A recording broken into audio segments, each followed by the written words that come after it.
जनगण मन अधिनायक जय हे भारत भाग्य विधाता। पंजाब सिंध गुजरात मराठा द्राविड़ उत्कल बंगा। विंध्य हिमाचल यमुना गंगा उच्चल जलधि तरंगा।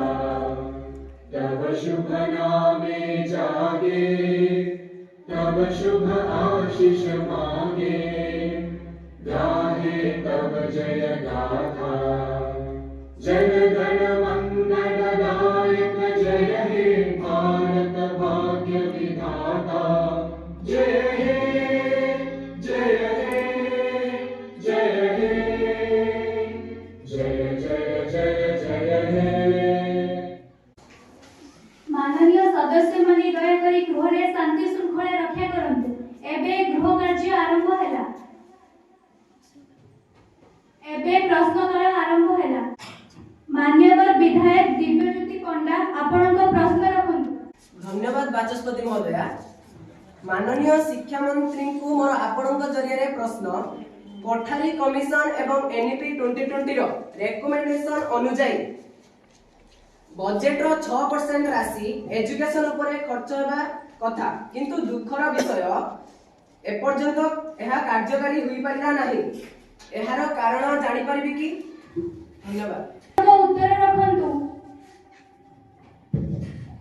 धन्यवाद स्पीकर महोदया।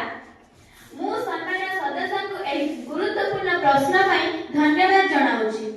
मैडम, ओडिसा एक विकासशील राज्य होइतिबारु स्वास्थ्य, पोषण, दारिद्र्य निवारण, प्राकृतिक विपर्यय परिचालन परि अनेक क्षेत्र में व्यय करबा आवश्यक हुए। सीमित आर्थिक संपद मध्यरु समस्त क्षेत्र को समतुलित भावे विकास करबा एक चैलेंज। तथापि ओडिसा राज्य रे शिक्षा ऊपर बजेट क्रमशः वृद्धि पाउछि। धन्यवाद। मान्यवर विधायक कृष्णचंद्र गारे आपनक प्रश्न रखंतु। माननीय गृह मंत्री को मोर प्रश्न महिला मानक ऊपर बढ़ुवा अपराध को दृष्टि में रखी प्रति पंचायत रे एक सर्वनिम्न फांडीर व्यवस्था होई पारिबो कि? Thank you speaker madam. विधायक महोदय को प्रश्न अत्यंत स्वागत योग्य, जहां विगत 24 वर्ष रे होई पारि नाही। एहा बाबत रे एही आर्थिक वर्ष रे कैबिनेट मीटिंग रे एहा एक विषय वस्तु होई पारिबो। धन्यवाद। मान्यवर विधायक दिव्यज्योति पंडा आपनक प्रश्न रखंतु। Thank you madam speaker. माननीय परिवहन मंत्री को आपनक जरिया मोर प्रश्न खैरा कुपारी रोड रे मरामती निमंते मु बारंबार गृह रे कहिबा परे मध्य एहार कार्य आरंभ होई पारिला नाही। एहार सठिक उत्तर जानि परिबे कि? धन्यवाद। माननीय परिवहन मंत्री आपनक उत्तर रखंतु। धन्यवाद स्पीकर महोदय। आपण जे प्रकल्प विषय कहिले ताहार टेंडर एग्रीमेंट पूर्वरु सरिछि। एहार कार्य यथाशीघ्र आरंभ हेबाकु मध्य जाउछि। धन्यवाद। मान्यवर विधायक गुनगुन चौधरी आपनक प्रश्न रखंतु। माननीय स्पीकर महोदय, आपनक जरिया रे मोर शिक्षा मंत्री को प्रश्न ग्रामीण स्कूल मानक रे शिक्षक अभाव समस्या केबे समाधान हो? धन्यवाद मैडम। माननीय शिक्षा मंत्री आपनक उत्तर रखंतु। धन्यवाद स्पीकर मैडम।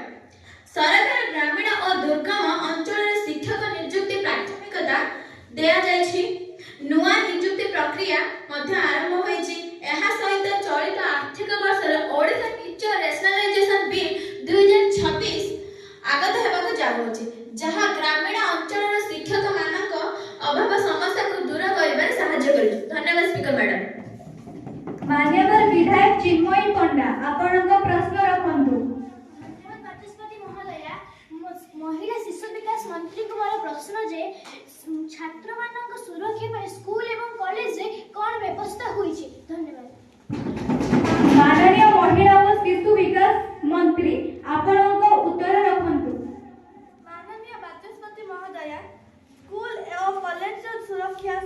ବିଭିନ୍ନ କାର୍ଯ୍ୟକ୍ରମ ଚାଲିଛି।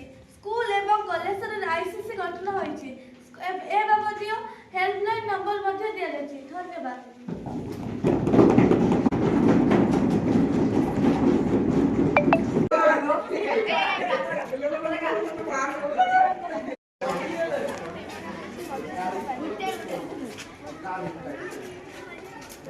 କାମ ଛିଡ଼ା କରିଛି ମୁଁ ଛିଡ଼ା ହେଇନଥାନ୍ତି।